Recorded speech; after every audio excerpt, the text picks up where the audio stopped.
Hey guys, today we'll be talking about the Scotch Gambit and I'll show you guys some interesting traps in this opening.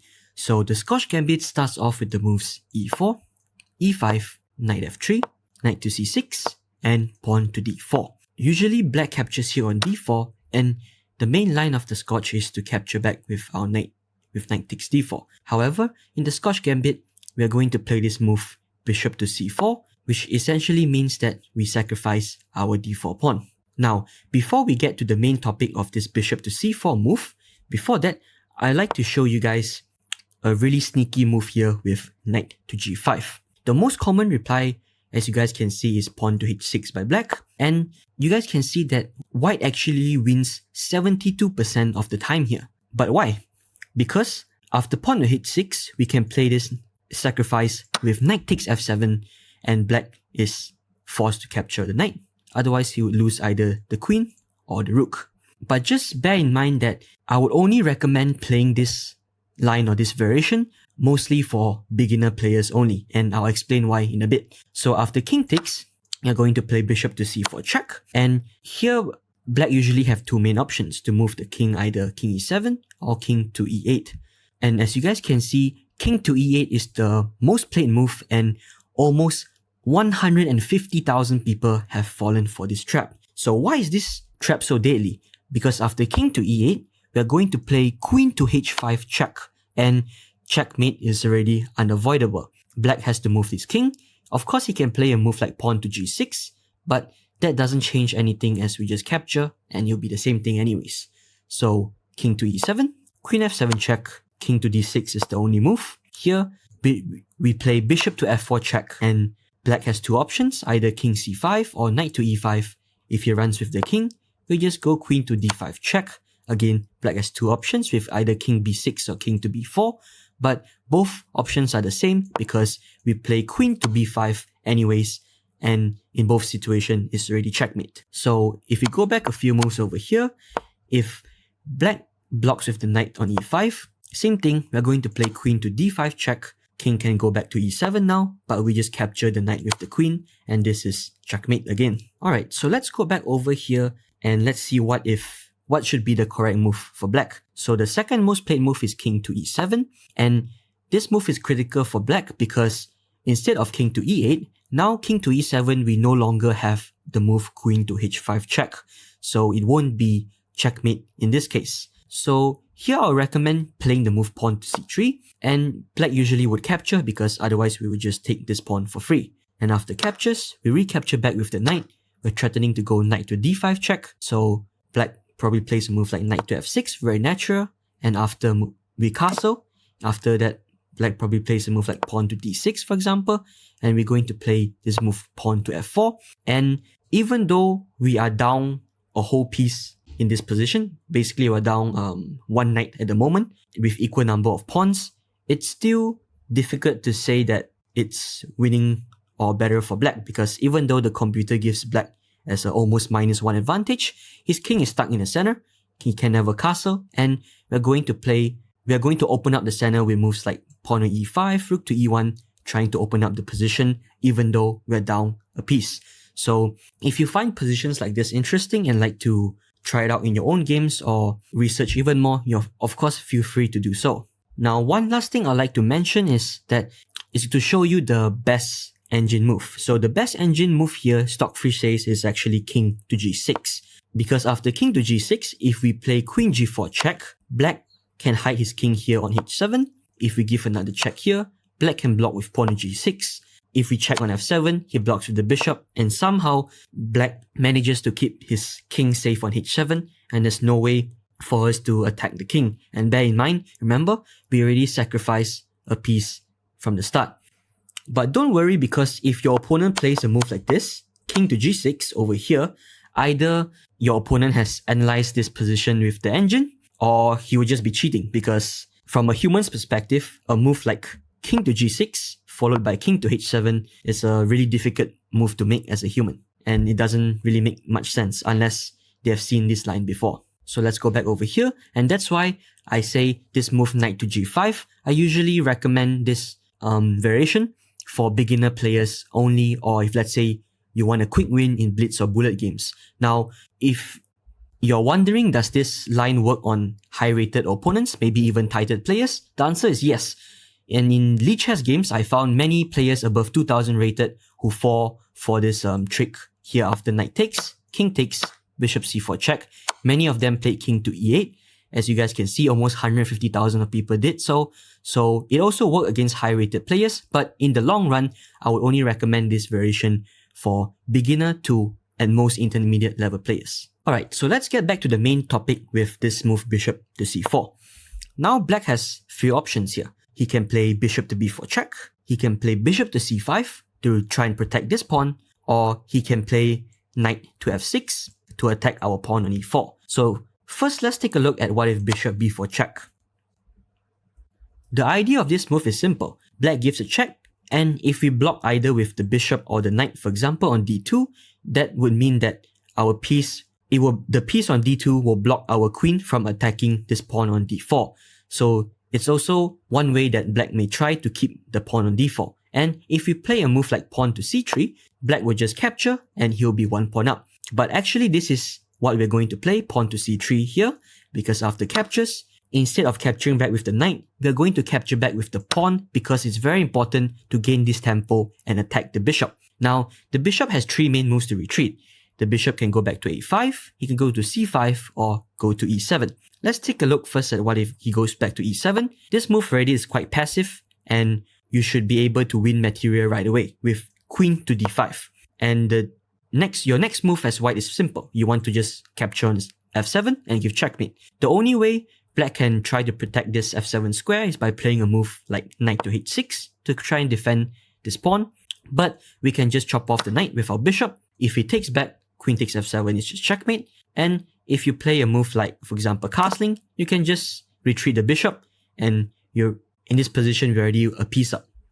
So it's pretty easy for us to play.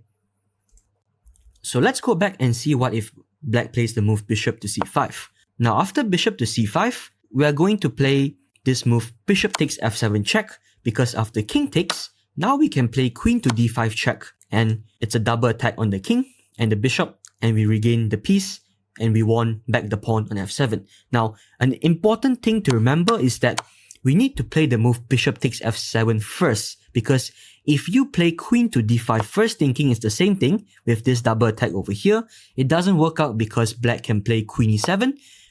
The queen protects the f7 square and protects the bishop on c5 at the same time, and we would be unable to gain material in this case, which is why it's important to start with bishop f7 check first. So after king takes, queen to d5 check, black usually retreats the king to e8, because if he were to go king e7 or king f8 or king e7, we can just capture this bishop with check. So king to e8, and you just take this bishop, we regain our pawn that we sacrificed earlier, and remember, black's king already moved to f7 and back, so he can have a castle, and this position again is quite easy for white to play, as we can just bring our king to safety, we can bring our bishop out, maybe put our rook to either d1 or e1, and black's king will be forever stuck in the center. Okay, so the best try for black in this position is to retreat the bishop to a5, because now we cannot capture on f7, because after king takes, queen to d5 check doesn't work, as the bishop is now guarded by the knight. So in this case, we are just gonna castle, very simple, and finish our development. And already it's not very easy for black to develop or continue developing his pieces. Why do I say that? Because if let's say he plays a natural move like knight to f6, trying to develop his knight and castle on the next move, we can actually already attack black's position with this really nice move of bishop to a3. The bishop controls this diagonal and prevents the king from castling. Now, if black plays pawn to d6, trying to block off the diagonal and trying to castle on the next move, we have another strong move with queen to b3, lining up our bishop along this diagonal. Oops, sorry about that. I made this queen to b3 move one move ahead. Before queen to b3, we have this really nice move of pawn to e5 first. And the idea here is simple. We attack the knight. If black captures back with the pawn, now this diagonal, we activate the bishop along the diagonal again at the cost of one pawn. Black cannot castle, and now only we play this move, queen to b3.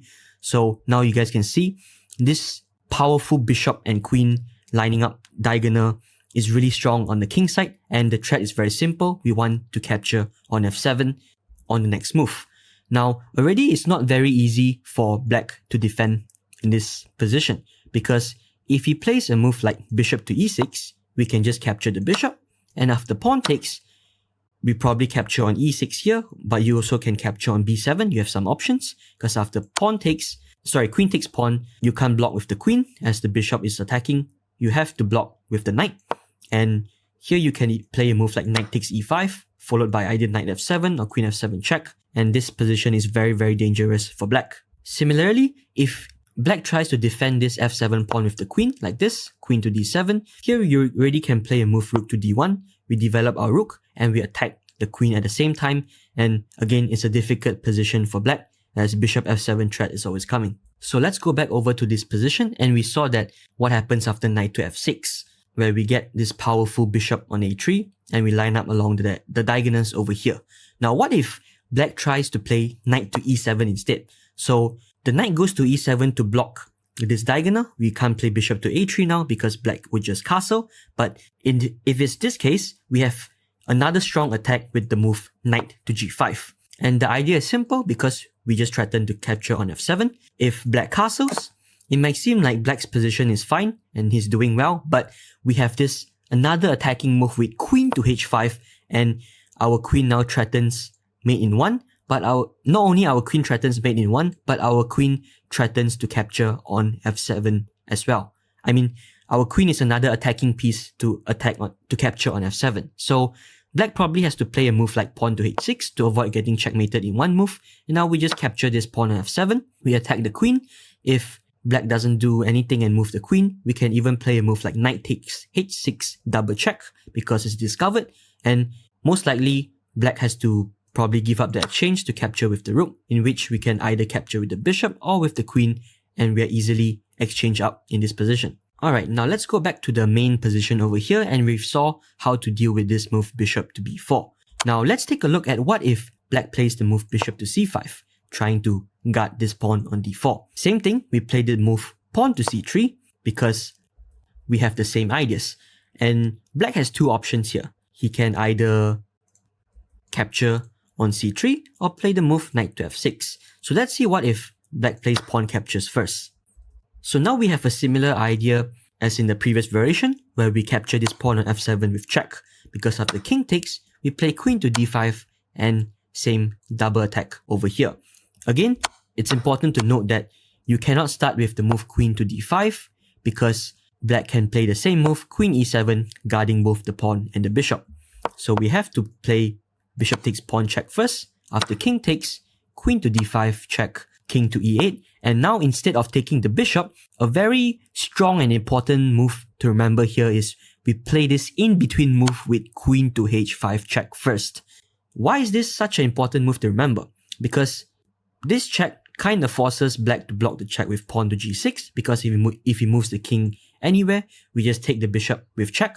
So after pawn to g6, we take the bishop, and now we see the difference why playing queen to h5 is so strong, and because we force black to play this pawn to g6 weakening move. Because now our threat is we can capture back this pawn on c3 with the queen, we attack the rook, or if black plays a move like pawn takes on b2, we capture back the pawn with our bishop, and even though we are one pawn down in this position, our bishop is attacking this rook on h8. So if black plays a move like knight to f6, we just castle. Let's say it plays pawn to d6. And again, an important thing to note is that black can never castle because remember, we took on f7 with the bishop early on. So the king has already moved and the king cannot castle. Then here we can just play this move queen to b5. And the whole idea of this queen to b5 move is we are looking at this pawn on b7. So this bishop, essentially we prevent this bishop from developing or moving out anywhere. Because if he moves, we can capture this pawn on b7. Black can play a move like pawn to a6, but that's not a problem as we just move back our queen and we still keep this pressure on the b7 pawn. And the future ideas would include something like rook to e1 and pawn to e5 and just opening up the center and opening up the e-file to attack black's king. Alright, so we've seen what if black captures on c3, and now let's see what if he plays knight to f6. So the knight now on f6 attacks our pawn on e4, which is why we push up our pawn to e5. And now here black has many options. 4 options to be precise. He can play pawn to d5, he can move the knight either to e4 or g4, or he can play this sneaky move with queen to e7, because giving the pin to our king and we can't capture the knight on f6. So let's see what if he plays queen e7 first. That's not a problem because we can just castle and get the king out of the pin. Black cannot capture this pawn on e5 because if he captures, we just take, queen takes, rook to e1, we pin the queen to the king. Black only move is to play knight to e4 to try and protect his queen and not lose his queen so early. But here we just capture back on d4. He has to take with the bishop because otherwise if we take with the queen, we're just going to trade queens. Bishop takes, rook takes e4 with check, and we win the bishop on the next move as well.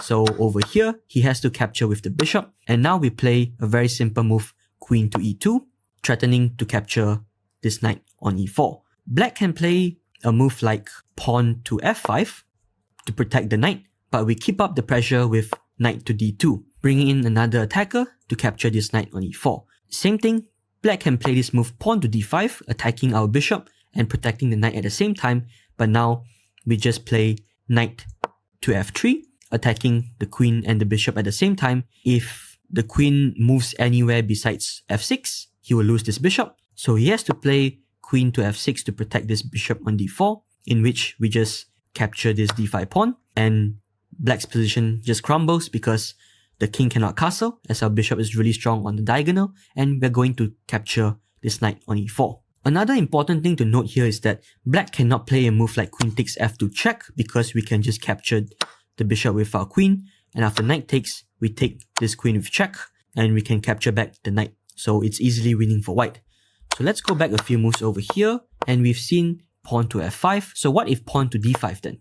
The other pawn attacking our bishop and trying to protect the knight. And the answer is very simple, as we can just capture this pawn with our bishop, because after queen takes, we take on e4 with check, queen take, queen captures, rook captures, and we can win this bishop on the next move. Okay, so queen e7 doesn't really work out for black. Now what if he plays a move like knight to g4? So black wants to capture this pawn on e5 for the next move, which is why our reply is very simple. We just capture back on d4. Our knight and our queen both protect the d4 pawn, so black cannot recapture, and he has to move this bishop. Let's say bishop to b4 check. We just play a simple move, knight to c3 to block. We are not very worried if black captures our knight on c3 because we just recapture back with the pawn and we get this strong center pawns. And as you guys can see, black's knight on g4 is actually out of position because we can play pawn to h3 at any move, kicking the knight back to h6, and we can even chop off the knight with bishop captures knight, forcing black to capture back with the g-pawn, and that will create weaknesses on black's king side. Okay, so let's go back and look at the third option for black, which is knight to e4. And now here we're going to play this move, bishop to d5, to attack the knight on e4 and prevent black from playing a move like pawn to d5 to protect the knight in the future. So we play bishop to d5 ourselves to take away the square of the square on d5 so that black can't play pawn to d5. Now here black might have a sneaky trick with knight takes f2 because already the knight is kind of trapped. The knight can't go back to g5 because we can just take either with the knight or the bishop. So if knight captures on f2, we just take back with the queen. We take back with the king. Black can try to capture our pawn on c3 with check. And now the best engine move here is to play king to g3, which might look very odd and very dangerous, but don't worry because black can never attack our king. So for example, black captures another pawn on b2, we just recapture, and in this position, even though we're up a piece, we're up one whole knight in this position, but black has 3 pawns for the knight. And our king might look unsafe, but don't worry because black cannot attack it. There is no queen to g5 check as our knight covers the square, and for example, if black castles, we just play a move like knight to b to d2, developing our piece. We can play knight to e4 in the future, attack this bishop, and we can even play a move like pawn to h3, followed by king to h2, tucking our king safely in the corner over here. Our rook can either go to e1 or f1, and even though black has 3 pawns for a piece, it's, as you guys can see, computer evaluates this position as better for white. Okay, bear with me as we just have one more line to discuss in this position, which is pawn to d5 and attacking our bishop. We don't really want to play en passant, so we play bishop to b5, moving our bishop away as we still have this threat on the knight on f6. Black usually plays knight to e4. We recapture back on d4, attacking the bishop. Black can play bishop to b4 check. We just block with a bishop, that's no problem. And now black has two options. He can capture either with the bishop or with the knight. If he captures with the knight, we just capture back with our knight. And let's say after castling, we can play pawn to a3, kick away the bishop. If he takes, we just take back with the queen, and that's no problem. If he moves his bishop back, now we can take on take on c6. We want to double black's pawns like this, and then we play the move castle. And in this position is quite interesting because it looks like black is better with the bishop pair, but that's not the case because this double pawn on the c file is very weak, and we're actually threatening to play a simple move like queen to a4, attacking the bishop on a5 and attacking this pawn on c6 at the same time. Even though if black plays a move like something like bishop to b6, in the future we can just march our pawn out with b4, pile up the pressure on the c file, and this bishop is kinda stuck on b6 as there's no threat on our d4 pawn because it's protected by our knight. Also, black cannot play a move like he can play a move like bishop a6, attacking our rook, but that's not a problem because we just move the rook, and our threat still applies with queen to a4, pawn to b4, we play rook to c1, and we're going to put pressure along this doubled c pawns. Let's go back over here, and same thing, so we've seen what if knight takes bishop, and the same thing happened if bishop takes bishop. We just recapture back with the knight. After knight takes, queen takes, castle.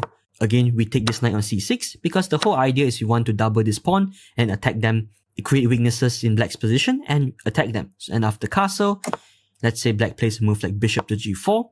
We can even go knight to e1 because now we're going to play knight to d3 and potentially put our knight on c5, or we can even put our knight on b4 to attack c6. And as you guys can see, the computer evaluates as white having a slight edge with plus 0.5, and it's a pretty easy position for white to play.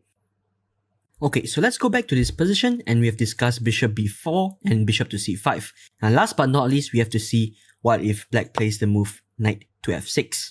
So in most variations of the Scotch Gambit, the positions are roughly similar with similar ideas because now same thing, black threatens to capture our white pawn on e4. So we just push up our pawn to e5, and black has again two options here, either to play knight to g4 or pawn to d5 as we've seen earlier. If knight to g4 is not really a problem because we just castle, and black cannot recapture this pawn on e5 because if he captures, we just take back, knight takes, and then we play rook to e1, pinning the knight to the king. He has to play a move like pawn to d6 to protect the knight, and we just play pawn f4 and we win a piece pretty easily. So after castle, black can't take, and again this knight on g4 is kinda out of position. We can play pawn to h3 to kick the knight away. If the knight goes back here, we could even take with our bishop to create this double pawn for black. So let's go back over here and see what if black plays the move pawn to d5, which is the most accurate move for black. Now we play bishop to b5, knight to e4, and we're going to capture this pawn on d4 with the knight. Black usually plays bishop to d7 to protect this knight on c6, and here we're going to capture the knight on c6 with our bishop, not the knight, with the bishop, because of course if black takes with the bishop, we just take the bishop and get this double pawn. So usually black captures with the b pawn because he wants to retain the bishop pair, even though he gets this double c pawn structure. So it's kind of the same idea as in the previous line where black also had the bishop pair, but black had this double c pawn weakness, and it's a common theme throughout the Scotch Gambit opening. So here we're going to play castle, and black has two options over here, bishop e7 or bishop to c5. In more recent years, bishop to c5 is more popular because it's just a more active move compared to bishop e7. So after bishop c5, another key concept to remember in this Scotch Gambit type of positions is we're going to play this move pawn to f3 to attack the knight first. You don't have to be worried about any potential threats along this diagonal because our queen always protects the knight, and there's no way for black to bring in an extra piece to attack our knight on d4, so don't worry. Now, what's the importance of this pawn to f3 move? Because after pawn to f3, we attack the knight. The only safe square for the knight to go is knight to g5. We cannot we could capture, but it's protected by the queen, so we don't want to do that, and we play pawn to f4 instead. and the knight goes back to e4. Now, you might be asking, wait, but couldn't we just play pawn to f4 from the start over here? And yes, we could play pawn to f4 at the start. But see, if we play pawn to f4, the difference now is that it's black to move, right? So he can play, for example, move like castling. Whereas, if we played pawn to f3 first, knight to g5 is forced, now we go pawn to f4, black goes back, and it's white to move. So you see, this small tiny trick allowed us to gain a move or gain a tempo, essentially. Which is why we play this move bishop to e3 here. And after castling, we play knight to d2 to trade off the knights. Knight captures, queen captures, and usually black goes bishop to b6 here. And just the last part in this video, you just gotta be careful of this bishop to b6 move because the idea is that black wants to play pawn to c5, followed by pawn to d4, advancing his pawns. So very simple, we just play knight to b3, retreating our knight to cover this square on c5 as black cannot push up his pawns.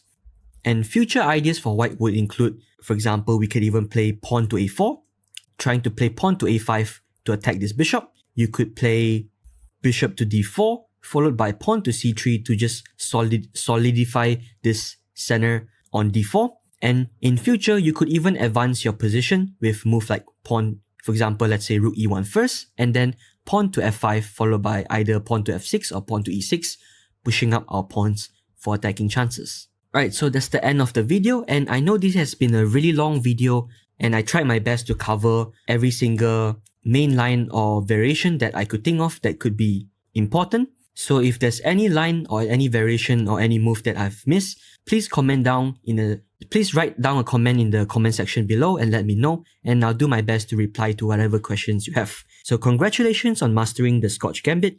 If you're interested in learning the most common opening mistake that everyone makes, then click on this video. Thanks for watching, and we see you in the next video.